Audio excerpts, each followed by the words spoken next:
En una era donde cada decisión podía costarte la vida, y la traición se pagaba con hierro ardiente, surgieron hombres que no solo dominaron la guerra, sino también la historia. Caballeros cuyo nombre cruzó siglos, no por sus coronas, sino por su honor. Pero, ¿quiénes fueron los más grandes? ¿Qué los hacía tan temidos, tan respetados, tan eternos?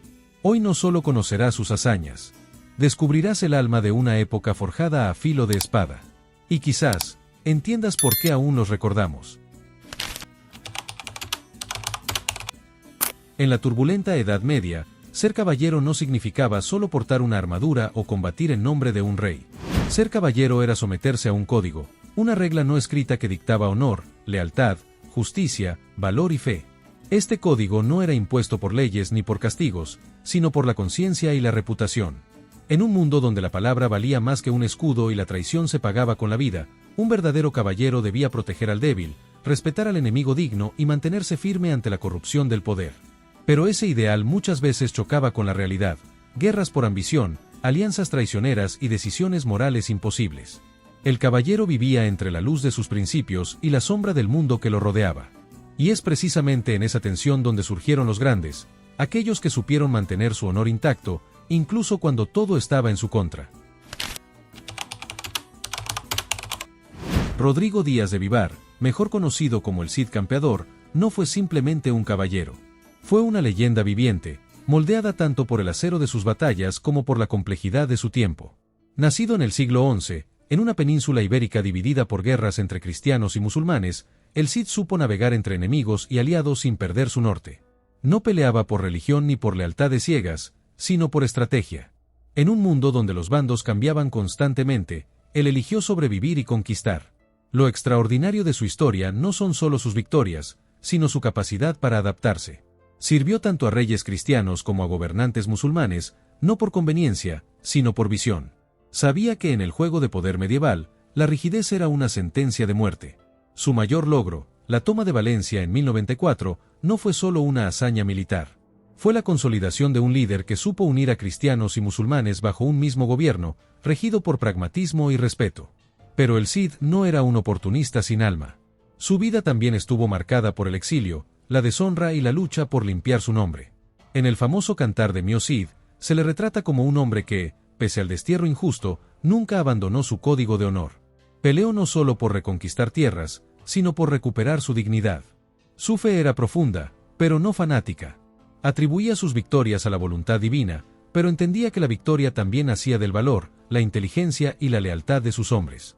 El Cid no fue simplemente un caballero. Fue el reflejo vivo de un ideal, el del guerrero que no solo vence, sino que inspira. En una Francia desgarrada por la guerra, la peste y la desesperanza, surgió una figura que desafiaba toda lógica medieval: Juana de Arco. No era noble, ni soldado, ni caballero. Era una adolescente campesina que afirmaba escuchar la voz de Dios. Y aún así, se convirtió en la esperanza de un reino moribundo. A los 17 años, Juana apareció ante el futuro Carlos VII con una convicción inquebrantable. Aseguraba haber recibido visiones divinas que le ordenaban liberar Francia del dominio inglés.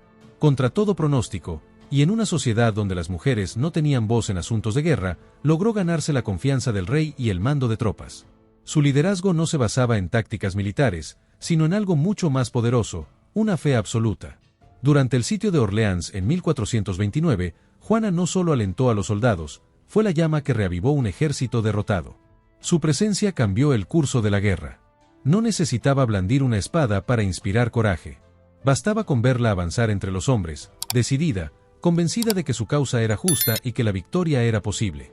Juana representaba algo que los enemigos no sabían combatir: la fuerza de la convicción. Su fe se volvió contagiosa. Sus tropas creían que luchaban bajo el favor divino. Y esa creencia movió montañas. Pero el precio de su grandeza fue alto. Capturada por sus enemigos, fue juzgada, humillada y condenada por herejía. Nunca se retractó. Jamás abandonó su verdad. Murió fiel a su causa. Juana de Arco rompió todos los moldes. No fue una caballera en el sentido clásico, pero encarnó mejor que nadie los ideales de la caballería: valor, honor, lealtad y sacrificio. Su espíritu trascendió su cuerpo, y su nombre se convirtió en leyenda. William Marsal no nació siendo el más grande de los caballeros, pero terminó siendo el modelo por excelencia de lo que un caballero debía ser. Su vida fue una sucesión de pruebas superadas, lealtades mantenidas y desafíos enfrentados con honor. Desde niño, el destino lo puso a prueba. Fue entregado como rehén por su propio padre durante una guerra y solo sobrevivió por la piedad de un rey. Aquella experiencia no lo quebró, lo templó. En su juventud, fue enviado a entrenar a Normandía, donde perfeccionó su arte como guerrero. Pronto se convirtió en una leyenda viviente de los torneos medievales, enfrentamientos que eran más parecidos a batallas reales que a juegos caballerescos. William no solo sobrevivió a estos desafíos, los dominó. Se dice que ganó más de 500 torneos, acumulando riqueza, respeto y fama. Pero su verdadera grandeza no radicó en la fuerza de su espada, sino en la firmeza de su lealtad.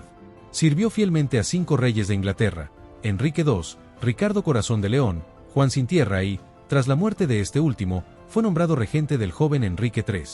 En un periodo plagado de traiciones, intrigas y guerras civiles, William nunca traicionó su palabra. Incluso cuando el trono temblaba, él se mantuvo firme. A los 70 años, lideró el ejército real contra los rebeldes y los invasores franceses. Ganó la decisiva batalla de Lincoln y aseguró la continuidad de la corona inglesa. Lo hizo ya anciano, cansado, pero inquebrantable.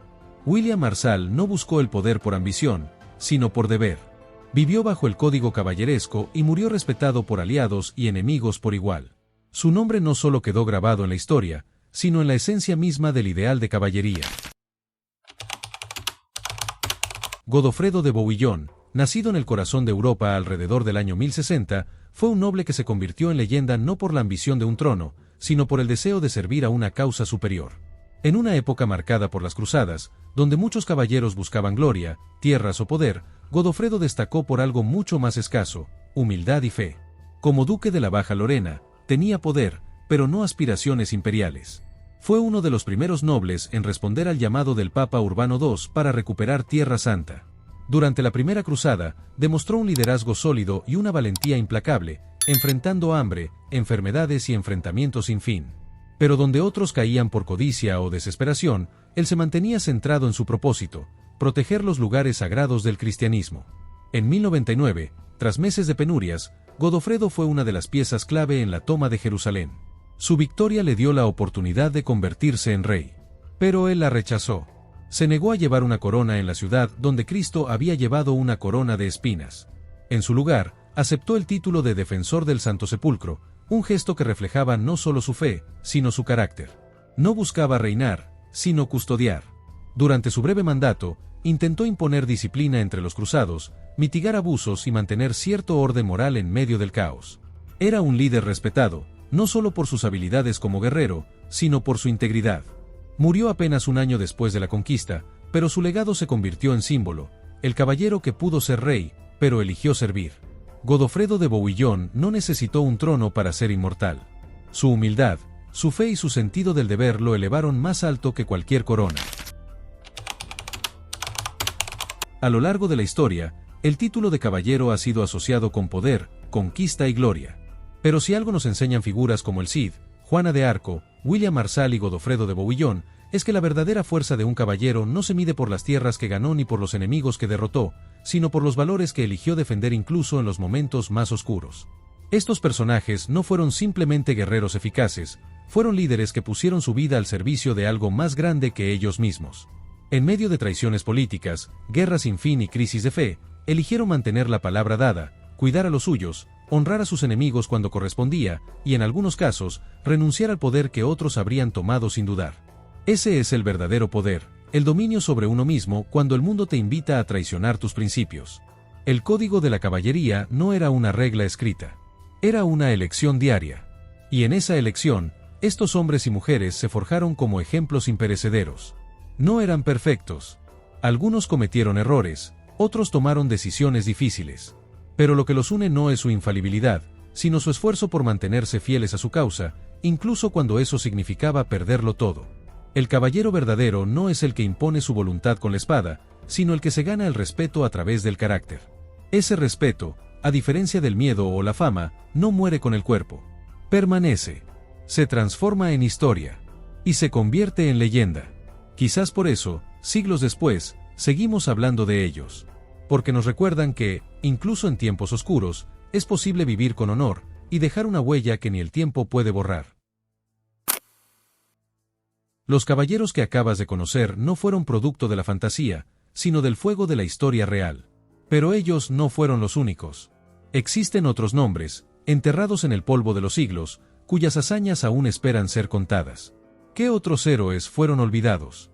¿Qué batallas cambiaron el destino del mundo sin que hoy lo sepamos? Si quieres descubrir las historias ocultas que la historia casi borra, este canal es tu lugar. Suscríbete, y juntos desenterramos el pasado, un secreto a la vez.